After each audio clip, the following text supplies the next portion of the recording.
ਤੇ ਇੱਥੇ ਰੁਕ ਕਰਾਂਗੇ ਵੱਡੀ ਖਬਰ ਦਾ, ਜਿੱਥੇ ਨੀਤੀ ਆਯੋਗ ਦੇ ਮੈਂਬਰ ਵੱਲੋਂ ਖੇਤੀ ਕਾਨੂੰਨਾਂ ਦੀ ਵਕਾਲਤ ਕੀਤੀ ਗਈ ਹੈ। ਖੇਤੀ ਸੁਧਾਰ ਬਾਰੇ ਸੂਬਿਆਂ ਦੇ ਨਾਲ ਸਲਾਹ ਮਸ਼ਵਰੇ ਦਾ ਸੁਝਾਅ ਦਿੱਤਾ ਗਿਆ। ਨੀਤੀ ਆਯੋਗ ਦੇ ਮੈਂਬਰ ਡਾਕਟਰ ਰਮੇਸ਼ ਚੰਦ ਨੇ ਬਿਆਨ ਦਿੱਤਾ ਹੈ ਕਿ ਖੇਤੀ ਦੇ ਖੇਤਰ 'ਚ ਸੁਧਾਰ ਬੇहद ਜ਼ਰੂਰੀ ਹੈ ਤੇ ਖੇਤੀ ਕਾਨੂੰਨ ਕਿਸਾਨਾਂ ਦੀ ਆਮਦਨ ਦੁੱਗਣੀ ਕਰਨ ਦੇ ਵਿੱਚ ਮਦਦਗਾਰ ਸਾਬਿਤ ਹੋਣਗੇ। ਰਮੇਸ਼ ਚੰਦ ਹੋਰਾਂ ਦਾ ਇਹ ਬਿਆਨ ਇੱਕ ਵਾਰ ਫੇਰ ਤੋਂ ਕੋਈ ਨਵੀਂ ਮੁਸੀਬਤ ਖੜਾ ਕਰ ਸਕਦੀ ਹੈ, ਕਿਉਂਕਿ ਖੇਤੀ ਸੁਧਾਰ ਬਾਰੇ ਉਹਨਾਂ ਨੇ ਕਿਹਾ ਹੈ ਕਿ ਇਹ ਖੇਤੀ ਕਾਨੂੰਨ ਲਾਹੇਵੰਦ ਹੋ ਸਕਦੇ ਨੇ। ਸੋ ਨੀਤੀ ਆਯੋਗ ਦੇ ਮੈਂਬਰ ਵੱਲੋਂ ਖੇਤੀ ਕਾਨੂੰਨਾਂ ਦੀ ਵਕਾਲਤ ਕੀਤੀ ਗਈ ਹੈ ਤੇ ਖੇਤੀ ਸੁਧਾਰ ਬਾਰੇ ਸੂਬਿਆਂ ਦੇ ਨਾਲ ਸਲਾਹ ਮਸ਼ਵਰੇ ਦੇ ਸੁਝਾਅ ਉਹਨਾਂ ਨੇ ਦਿੱਤੇ ਨੇ। ਨੀਤੀ ਆਯੋਗ ਦੇ ਮੈਂਬਰ ਨੇ ਡਾਕਟਰ ਰਮੇਸ਼ ਚੰਦ, ਜਿਨ੍ਹਾਂ ਨੇ ਬਿਆਨ ਦਿੱਤਾ ਹੈ ਤੇ ਕਿਹਾ ਹੈ ਕਿ ਖੇਤੀ ਦੇ ਖੇਤਰ ਦੇ ਵਿੱਚ ਸੁਧਾਰ ਬੇहद ਜ਼ਰੂਰੀ ਹੈ ਤੇ ਖੇਤੀ ਕਾਨੂੰਨ ਉਸ ਲਈ ਬਹੁਤ ਜ਼ਰੂਰੀ ਨੇ। ਕਿਸਾਨਾਂ ਦੀ ਆਮਦਨ ਦੁੱਗਣੀ ਕਰਨ ਦੇ ਵਿੱਚ ਖੇਤੀ ਕਾਨੂੰਨ ਮਦਦਗਾਰ ਸਾਬਿਤ ਹੋਣਗੇ। ਰਮੇਸ਼ ਚੰਦ ਹੋਰਾਂ ਦੇ ਇਹ ਬਿਆਨ ਇੱਕ ਵਾਰ ਫੇਰ ਤੋਂ ਕੋਈ ਨਵੀਂ ਸਿਆਸੀ ਚਰਚਾ ਛੇੜ ਸਕਦੇ ਨੇ, ਕਿਉਂਕਿ ਕਿਸਾਨ ਪਹਿਲਾਂ ਹੀ तमाम ਅਜਿਹੇ ਬਿਆਨਾਂ ਤੋਂ ਔਖੇ ਭਾਰੇ ਹੁੰਦੇ ਰਹੇ ਨੇ। ਅਸੀਂ ਪ੍ਰਦਰਸ਼ਨ ਦੌਰਾਨ ਵੀ ਵੇਖਿਆ, ਪ੍ਰਦਰਸ਼ਨ ਤੋਂ ਬਾਅਦ ਵੀ ਵੇਖਿਆ।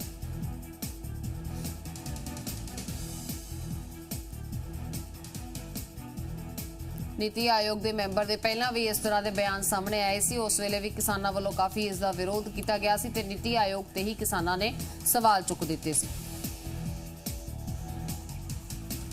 ਹੁਣ ਇੱਕ ਵਾਰ ਫੇਰ ਤੋਂ ਕਿਹਾ ਜਾ ਰਿਹਾ ਹੈ ਕਿ ਖੇਤੀ ਕਾਨੂੰਨ ਕਿਸਾਨਾਂ ਦੀ ਆਮਦਨ ਦੁੱਗਣੀ ਕਰਨ ਦੇ ਵਿੱਚ ਸਹਾਈ ਹੋਣਗੇ, ਜਿਸ ਤੋਂ ਬਾਅਦ ਕਿਸਾਨ ਲਗਾਤਾਰ ਅੱਗੇ ਹੋਰ ਮੋਰਚੇ ਖੋਲ ਸਕਦੇ ਨੇ।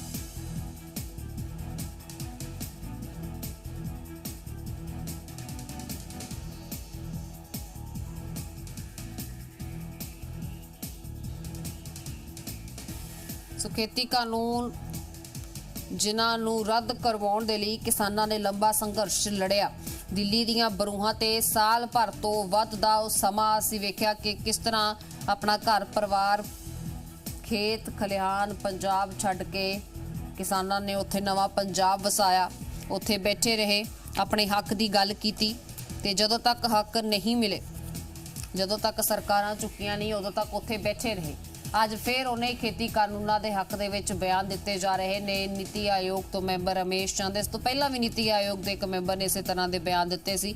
ਉਸ ਵੇਲੇ ਵੀ ਕਿਸਾਨਾਂ ਨੇ ਕਾਫੀ ਇਸ ਦਾ ਵਿਰੋਧ ਕੀਤਾ ਸੀ, ਪੁਰਜ਼ੋਰ ਵਿਰੋਧ ਕੀਤਾ ਗਿਆ ਸੀ।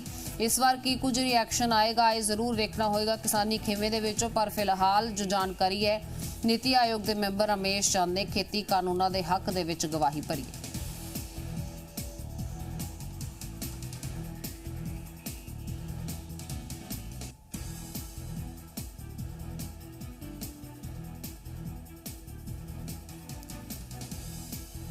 ਖੇਤੀ ਕਾਨੂੰਨਾਂ ਦੀ ਜੇ ਗੱਲ ਕਰ ਲਈ ਜਾਵੇ ਤਾਂ ਖੇਤੀ ਕਾਨੂੰਨਾਂ ਨੂੰ ਲੈ ਕੇ ਕਿਸਾਨਾਂ ਲਈ ਲੰਬਾ ਸੰਘਰਸ਼ ਲੜਿਆ। ਸਰਕਾਰਾਂ ਨੇ ਬਹੁਤ ਕੁਝ ਕਰਨ ਦੇ ਯਤਨ ਕੀਤੇ, ਬਹੁਤ ਸਮਝਾਉਣ ਦੇ ਪ੍ਰਯਾਸ ਕੀਤੇ, ਪਰ ਹਰ ਕੋਸ਼ਿਸ਼ ਜਿੱਦਾਂ ਢਹਿ ਢੇਰੀ ਹੁੰਦੀ ਨਜ਼ਰ ਆਈ।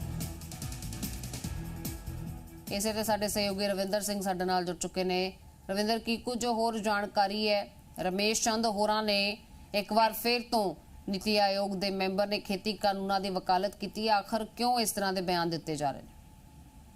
देखिए, नीति आयोग के सदस्य ने ये वकालत की है कि तीनों कृषि कानून बेहतर थे, किसानों के हित में थे, लेकिन ये कोई नई बात नहीं है। जब आपको याद होगा, प्रधानमंत्री नरेंद्र मोदी देश के नाम संबोधन कर रहे थे और कृषि कानून को वापस लेने की घोषणा की थी। उस दिन भी उन्होंने यही कहा था कि कृषि कानून किसानों के हित में है, लेकिन हम कुछ लोगों को समझा नहीं पाए, कुछ लोगों को उन्होंने ये कहा था कुछ लोगों को हम समझा नहीं पाए, इसलिए हम ये कानून को वापस ले रहे हैं।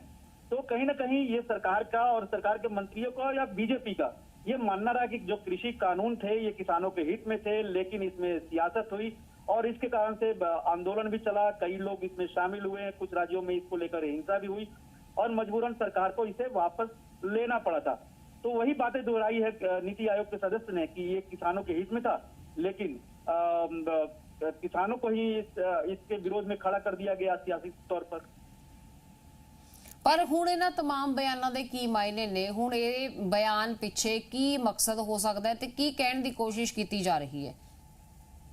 देखिए, नीति आयोग चूंकि योजना बनाता है और उसके सदस्यों ने ही एक कृषि कानून बनाने में काफी अहम भूमिका निभाई थी, ऐसे में उनको लग रहा है आज भी कि ये कानून बेहतर होगा किसानों के लिए। और आप देखिए कि पंजाब में ही एक डाटा जो आया है हाल फिलहाल में, वहां पर किसानों ने अपने 90% जो अनाज है उन्होंने प्राइवेट मंडियों को, प्राइवेट पार्टियों को बेचा है। सरकारी खरीद में बहुत कम अनाज गए हैं। और तो जाहिर सी बात है, दिखा रहा है कि लोगों को एक अवसर मिलता है तो वो अपने बेहतर अपने उत्पाद को बेहतर जगह पे बेच के उसमें मुनाफा कमा सकते हैं। तो कहीं ना कहीं ये मकसद वही है कि किसानों को समझाया जाए। हालांकि कुछ दिन पहले ही कृषि मंत्री नरेंद्र सिंह तोमर ने भी इससे इनकार किया था कि सरकार इन तीनों कृषि कानूनों को फिर से लाने की कोशिश करेगी या इसके बारे में सोच रही है। तो ये केवल मान सकते हैं कि नीति आयोग के एक सदस्य की मंशा है कि कृषि कानून बेहतर है, और उन्होंने इससे ज्यादा और कुछ कहा भी नहीं। ठीक, रविंਦਰ ਆਵਾਂਗੇ ਤੁਹਾਡੇ ਕੋਲ। ਸਾਡੇ ਨਾਲ ਹਰਿੰਦਰ ਰੱਖੋਪਾਲ ਜੀ ਜੁੜ ਚੁੱਕੇ ਨੇ। ਬਹੁਤ ਸਵਾਗਤ ਹੈ ਲੱਖੋਵਾਲ ਸਾਹਿਬ ਤੁਹਾਡਾ ਜੀ ਪੰਜਾਬ ਹਰਿਆਣਾ ਹਿਮਾਚਲ ਤੇ। ਹਾਂਜੀ, ਧੰਨਵਾਦ ਜੀ। ਲਖਵਾਲ ਸਾਹਿਬ, ਇਹਨਾਂ ਬਿਆਨਾਂ ਦੇ ਪਿੱਛੇ ਆਖਰ ਕੀ ਮਨਸ਼ਾ ਨਜ਼ਰ ਆਉਂਦੀ ਹੈ? ਕਿਉਂਕਿ ਇੱਕ ਵਾਰ ਫਿਰ ਤੋਂ ਨੀਤੀ ਆਯੋਗ ਦੇ ਮੈਂਬਰ ਰਮੇਸ਼ ਚੰਦ ਕਹਿੰਦੇ ਨੇ ਕਿ ਖੇਤੀ ਕਾਨੂੰਨ ਫਾਇਦੇ 'ਚ ਸੀ, ਕਿਸਾਨਾਂ ਦੀ ਆਮਦਨ ਦੁੱਗਣੀ ਕਰਨਾ ਉਹਨਾਂ ਦਾ ਮਕਸਦ ਸੀ। ਨਹੀਂ, ਜਿਹੜੇ ਸਰਕਾਰੀ ਬੰਦੇ ਨੇ ਤਾਂ ਜਿਹੜੇ ਤਨਖਾਹਾਂ ਲੈਂਦੇ ਆ ਜਾਂ ਬੈਨੀਫਿਟ ਲੈਂਦੇ ਆ ਉਹ ਤਾਂ ਸਰਕਾਰ ਦੀ ਬੋਲੀ ਹੀ ਬੋਲਣਗੇ। ਉਹਨਾਂ ਨੇ ਤਾਂ ਫੈਕਟਰੀ ਕਹਿਣਾ। ਸਰਕਾਰ ਵੀ ਕਹਿੰਦੀ ਸੀ ਵੀ ਐਮਐਸਪੀ ਹੈ, ਐਮਐਸਪੀ ਰਹੇਗੀ, ਅਸੀਂ 22 ਦੇ ਵਿੱਚ ਦੁੱਗਣੇ ਦਾਮ ਦੇ ਦੇਵਾਂਗੇ, ਦੁੱਗਣੇ ਭਾਅ ਦੇ ਦੇਵਾਂਗੇ। 22 ਆ ਗਿਆ, ਅੱਜ ਸਾਡਾ ਕਣਕ ਦਾ ਰੇਟ 2.5-3% ਗੁਣਾ ਵਧਿਆ ਤੇ ਆਮ ਮਹਿੰਗਾਈ ਦੀ 25% ਵੱਧ ਗਈ ਆ। ਅਸੀਂ ਤਾਂ ਕਹਿੰਦੇ C2 + 50% ਜਿਹੜੀ ਸਵਾਮੀਨਾਥਨ ਕਮਿਸ਼ਨ ਮੁਤਾਬਕ ਇਹਨਾਂ ਨੇ ਕਿਹਾ ਸੀ ਕਿ ਅਸੀਂ ਰੇਟ ਦੇਵਾਂਗੇ, ਉਹਦੇ ਮੁਤਾਬਕ ਸਾਨੂੰ ਭਾਅ ਦੇ ਦਿਓ। ਅੱਜ ਕਣਕ ਸਾਤੋਂ 2000 ਰੁਪਏ ਖਰੀਦੀ ਜਾ ਰਹੀ ਹੈ, ਜਦ ਕਿ ਉਹਦੇ ਮੁਤਾਬਕ 3000 ਰੁਪਏ ਰੇਟ ਬਣਦਾ। ਡੇਟਾ ਰੇਟ ਸਾਡਾ ਕਣਕ ਤੇ ਹੀ ਬਣਦਾ ਹੈ।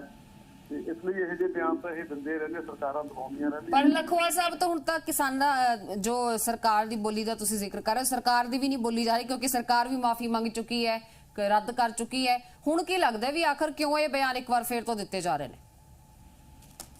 ਜਾਣ ਕੇ ਸਰਕਾਰ ਫਸੀ ਹੋਈ ਸੀ, ਉਹਨਾਂ ਨੇ ਖਹਿੜਾ ਛਡਾਉਣਾ ਸੀ ਕਿਸਾਨਾਂ ਤੋਂ। ਉਦੋਂ ਮਾਫੀ ਮੰਗ ਕੇ ਇੱਕ ਵਾਰੀ ਕਾਨੂੰਨ ਵਾਪਸ ਲੈ ਲਏ। ਜਿਹੜੀ ਸਾਡੀ ਐਮਐਸਪੀ ਤੇ ਕਮੇਟੀ ਆ, ਉਦੋਂ ਸਾਨੂੰ ਰੋਡ ਮੈਪ ਹੀ ਨਹੀਂ ਦੱਸਿਆ। ਸਾਨੂੰ ਕਹਿਤਾ ਵੀ ਨਾ ਭੇਜੋ, ਨਾ ਕਿਵੇਂ ਭੇਜ ਦਈਏ। ਅਸੀਂ ਕਿਹਾ, ਚਿੱਠੀ ਲਿਖੀ ਆ ਵੀ ਸਾਨੂੰ ਦੱਸੋ ਕਮੇਟੀ 'ਚ ਕਿੰਨੇ ਮੈਂਬਰ ਹੋਣਗੇ, ਉਹਦਾ ਪ੍ਰਧਾਨ ਕੀ ਹੋਊ, ਉਹਦਾ ਸਮਾਂ ਕਿੰਨੇ ਸਮੇਂ ਕਮੇਟੀ ਫੈਸਲਾ ਕਰੂਗੀ, ਉਹਦਾ ਅਧਿਕਾਰ ਖੇਤਰ ਕੀ ਹੋਊ। ਪਰ ਕੁਛ ਵੀ ਨਹੀਂ ਉਹਦੇ ਬਾਰੇ ਦੱਸਿਆ ਜਾ ਰਿਹਾ, ਕਿਉਂਕਿ ਇਹਦੇ ਲਈ ਸਰਕਾਰ ਦੀ ਮਨਸ਼ਾ ਸਹੀ ਨਹੀਂ ਹੈਗੀ। ਹੌਲੀ ਹੌਲੀ ਇਹ ਕਾਨੂੰਨਾਂ ਨੂੰ ਇਸ ਤਰ੍ਹਾਂ ਲਾਗੂ ਕਰ ਦੂਗੀ ਕਰਕੇ ਲੋਕਾਂ ਤੋਂ ਬਾਹਰ।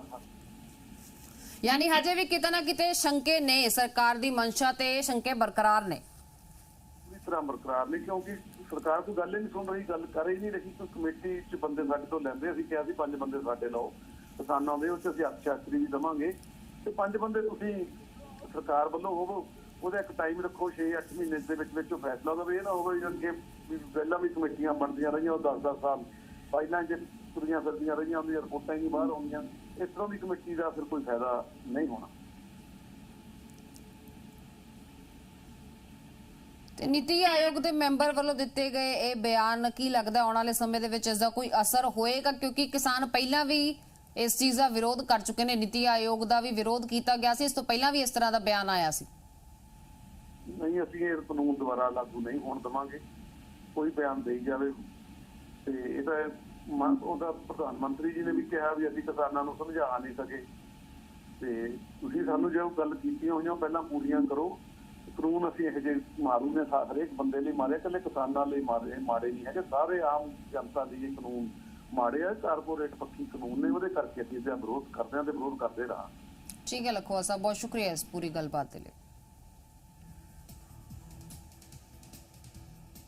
ਸੋ ਨੀਤੀ ਆਯੋਗ ਵੱਲੋਂ ਬਿਆਨ ਦਿੱਤੇ ਗਏ ਰਮੇਸ਼ ਚੰਦ ਹੋਰਾਂ ਵੱਲੋਂ, ਤੇ ਕਿਸਾਨ ਇੱਕ ਵਾਰ ਫਿਰ ਤੋਂ ਇਸ ਦਾ ਵਿਰੋਧ ਕਰਦੇ ਨਜ਼ਰ ਆ ਰਹੇ ਨੇ। ਉਹਨਾਂ ਦਾ ਕਹਿਣਾ ਹੈ ਕਿ ਜਿੱਥੋਂ ਮਰਜ਼ੀ ਬਿਆਨ ਆ ਜਾਣ, ਜਿੱਥੋਂ ਮਰਜ਼ੀ ਗੱਲਬਾਤ ਸਾਹਮਣੇ ਆ ਜਾਏ, ਜਿੰਨੀਆਂ ਮਰਜ਼ੀ ਕੋਸ਼ਿਸ਼ਾਂ ਹੋ ਜਾਣ, ਪਰ ਕਿਸਾਨਾਂ ਵੱਲੋਂ ਇਹ ਖੇਤੀ ਕਾਨੂੰਨ ਰੱਦ ਨਹੀਂ ਹੋਣ ਦਿੱਤੇ ਜਾਣਗੇ। ਇਹ ਗੱਲ ਪਹਿਲਾਂ ਵੀ ਪੱਕੀ ਸੀ ਤੇ ਅੱਗੇ ਵੀ ਇਸੇ ਤਰ੍ਹਾਂ ਪੱਕੀ ਰਹੇਗੀ। ਸਰਕਾਰਾਂ ਖੁਦ ਮੰਨ ਚੁੱਕੀਆਂ ਨੇ ਕਿ ਉਹ ਸਮਝਾਉਣ ਦੇ ਵਿੱਚ ਕਾਮਯਾਬ ਨਹੀਂ ਹੋ ਸਕੀਆਂ। ਉਸ ਤੋਂ ਬਾਅਦ ਫਿਰ ਜਿੰਨੇ ਵੀ ਰਾਗ ਲਾਪੇ ਜਾਣ, ਭਾਵੇਂ ਉਹ ਖੇਤੀ ਦੀ ਬਿਹਤਰੀ ਲਈ ਲਾਪੇ ਜਾਣ, ਭਾਵੇਂ ਕਿਸਾਨਾਂ ਦੀ ਦੁੱਗਣੀ ਆਮਦਨ ਲਈ ਲਾਪੇ ਜਾਣ, ਉਹ तमाम ਚੀਜ਼ਾਂ ਵਿਅਰਥ ਨਜ਼ਰ ਆਉਂਦੀਆਂ ਨੇ। ਉਹਨਾਂ ਦਾ ਕੋਈ ਅਰਥ ਰਹਿ ਨਹੀਂ ਜਾਂਦਾ, ਕਿਉਂਕਿ ਸਰਕਾਰਾਂ ਜੋ ਚੀਜ਼ ਜਿੱਥੇ ਪਹੁੰਚਦੀ ਕਰਨੀ ਸੀ ਉੱਥੇ ਪਹੁੰਚਦੀ ਕਰ ਹੀ ਨਹੀਂ ਸਕੀਆਂ। ਜੋ ਕਿਸਾਨਾਂ ਨੂੰ ਸਮਝਾਉਣਾ ਸੀ ਉਹਨਾਂ ਨੂੰ ਸਮਝਾ ਹੀ ਨਹੀਂ ਸਕੀਆਂ, ਤੇ ਇਸ ਨੂੰ ਲੈ ਕੇ ਸਰਕਾਰਾਂ ਨੇ ਖੁਦ ਆਪਣੀ ਹਾਰ ਮੰਨੀ ਹੈ।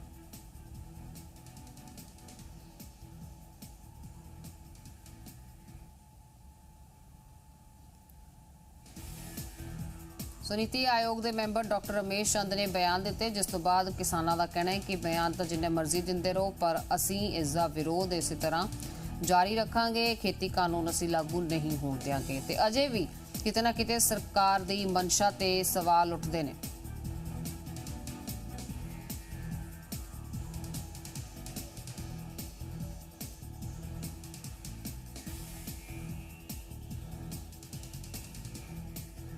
ਤਿੰਨ ਖੇਤੀ ਕਾਨੂੰਨਾਂ ਦਾ ਜ਼ਿਕਰ ਹੁੰਦਾ ਆਇਆ ਹੈ। ਬੀਤੇ 2 ਸਾਲ ਅਸੀਂ ਇਹੀ ਕਹਾਣੀ ਸੁਣੀ ਹੈ, ਜਿੱਥੇ ਸਰਕਾਰ ਹਮੇਸ਼ਾ ਉਸਦਾ ਪੱਖ ਲੋਚਦੀ ਰਹੀ ਤੇ ਕਿਸਾਨ ਹਮੇਸ਼ਾ ਉਸਦੀ ਖਿਲਾਫਤ ਕਰਦੇ ਰਹੇ ਤੇ ਆਖਿਰ ਦੇ ਵਿੱਚ ਮੋਰਚੇ ਉੱਠੇ ਤਾਂ ਫਤਿਹ ਲੈ ਕੇ ਉੱਠੇ, ਖੇਤੀ ਕਾਨੂੰਨ ਵਾਪਸ ਕਰਵਾ ਕੇ ਉੱਠੇ ਤੇ ਅੱਜ ਫੇਰ ਖੇਤੀ ਕਾਨੂੰਨਾਂ ਦੇ ਨਾਲ ਜੁੜੇ ਅਜਿਹੇ ਬਿਆਨ ਸਾਹਮਣੇ ਆ ਰਹੇ ਨੇ।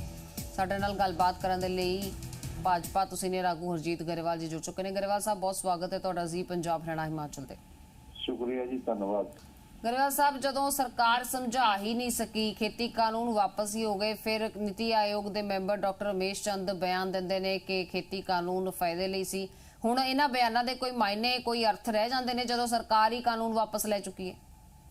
ਦੇਖੋ, ਪਹਿਲੀ ਗੱਲ ਤਾਂ ਗੱਲਬਾਤ ਕਰਕੇ ਇਹ ਕਾਨੂੰਨ ਸਹਿਮਤੀ ਨਾਲ ਸਾਨੂੰ ਦੁਬਾਰਾ ਲੈ ਕੇ ਆਉਣੇ ਪੈਣੇ ਆ, ਨਹੀਂ ਤਾਂ ਕਿਸਾਨ ਦੀ ਹਾਲਤ ਵੱਧ ਤੋਂ ਬਦਤਰ ਹੋ ਜਾਣੀ ਹੈ। ਔਰ ਤੁਹਾਨੂੰ ਪਤਾ ਕਿ ਆਪਣੀ ਐਗਰੀਕਲਚਰ ਦੀ ਗਰੋਥ ਜਿਹੜੀ ਆ ਉਹ 2021-22 ਦੀ ਸਿਰਫ 3% ਆ। ਔਰ ਜੇ ਇਸੇ ਉਸ ਨਾਲ ਚੱਲਿਆ ਤਾਂ ਕਿਸਾਨ ਜਿਹੜਾ ਉਹਦੀ ਆਮਦਨ ਜਿਹੜੀ ਅਸੀਂ ਦੁੱਗਣੀ ਕਰਨ ਦੀ ਗੱਲ ਕਰਦੇ ਆ ਉਹ ਨਹੀਂ ਹੋ ਸਕਦੀ। ਉਹਨਾਂ ਨੇ ਰਮੇਸ਼ ਚੰਦਰ ਜੀ ਨੇ, ਨੀਤੀ ਆਯੋਗ ਦੇ ਜਿਹੜੇ ਮੈਂਬਰ ਨੇ, ਬਹੁਤ ਵਿਦਵਾਨ ਨੇ, ਉਹਨਾਂ ਨੇ ਠੀਕ ਕਿਹਾ। ਅਸੀਂ ਉਹਨਾਂ ਨੂੰ ਇਸ ਮਸਲੇ ਤੇ ਮਿਲਣ ਵਾਲੇ ਵੀ ਹੈਗੇ ਆ, ਜਾ ਕੇ ਉਹਨਾਂ ਨੂੰ ਆਪਣੇ ਸੁਝਾਅ ਵੀ ਦੇਵਾਂਗੇ। ਔਰ ਜਿਹੜੇ ਕੁਝ ਕਿਸਾਨ ਆਗੂ ਨੇ ਉਹ ਤਾਂ ਆਪਣੀ ਵਿਚਾਰਧਾਰਾ ਤੋਂ ਪ੍ਰੇਰਿਤ ਨੇ, ਜਿਸ ਤਰ੍ਹਾਂ ਕਈ ਕਮਿਊਨਿਸਟ ਜਥੇਬੰਦੀਆਂ ਨੇ, ਉਹਨਾਂ ਨੂੰ ਸਿਰਤਾ ਨਾਲ ਸੋਚਣਾ ਪੈਣਾ ਆਪਸ 'ਚ ਕਿ ਅਸੀਂ ਕਿਸਾਨ, ਹੁਣ ਆਪਾਂ ਨੂੰ ਪਲਸਸ ਤੇ ਐਡੀਬਲ ਆਇਲ ਜਿਹੜੇ ਆ ਉਹ ਬਹੁਤ ਹੀ ਜ਼ਿਆਦਾ ਇੰਪੋਰਟ ਕਰਨੇ ਪੈ ਰਹੇ ਆ। ਇਸ ਵਾਰ ਇੰਪੋਰਟ ਹੋਰ ਵੱਧ ਜਾਣਾ। ਔਰ ਜਿਹੜੀਆਂ ਚੀਜ਼ਾਂ ਦੀ ਇਹ ਮੰਗ ਕਰਦੇ ਸੀ ਕਿਸਾਨ ਯੂਨੀਅਨਾਂ, ਇਹਨਾਂ ਨੇ 1400 ਕਿਸਾਨਾਂ ਨੇ ਸਾਨੂੰ ਆਪਣਾ ਅਨਾਜ ਆਪਣੀ ਮਰਜ਼ੀ ਨਾਲ ਦੂਸਰੇ ਰਾਜ 'ਚ ਵੀ ਵੇਚਣ ਦੀ ਇਜਾਜ਼ਤ ਦਿੱਤੀ ਜਾਵੇ। ਰਾਜੇਵਾਲ ਜੀ ਵੀ ਉਹਦੇ ਸੀਗੇ। 1400 ਕਿਸਾਨਾਂ ਨੇ ਸਜ਼ਾ ਕੱਟੀ ਸੀ 40-40 ਦਿਨ ਦੀ, ਤੇ ਇਹ ਇਹਨਾਂ ਕਾਨੂੰਨਾਂ 'ਚ ਇਹੀ ਤਾਂ ਖੁੱਲ੍ਹ ਦਿੱਤੀ ਗਈ ਸੀ ਜੋ ਚੀਜ਼ਾਂ। ਠੀਕ ਹੈ ਗਰੇਵਾਲ ਸਾਹਿਬ, ਬਹੁਤ ਸ਼ੁਕਰੀਆ, ਤੁਸੀਂ ਸਾਡੇ ਨਾਲ ਜੁੜੇ, ਤੁਸੀਂ ਆਪਣੀ ਗੱਲ ਰੱਖੀ, ਧੰਨਵਾਦ।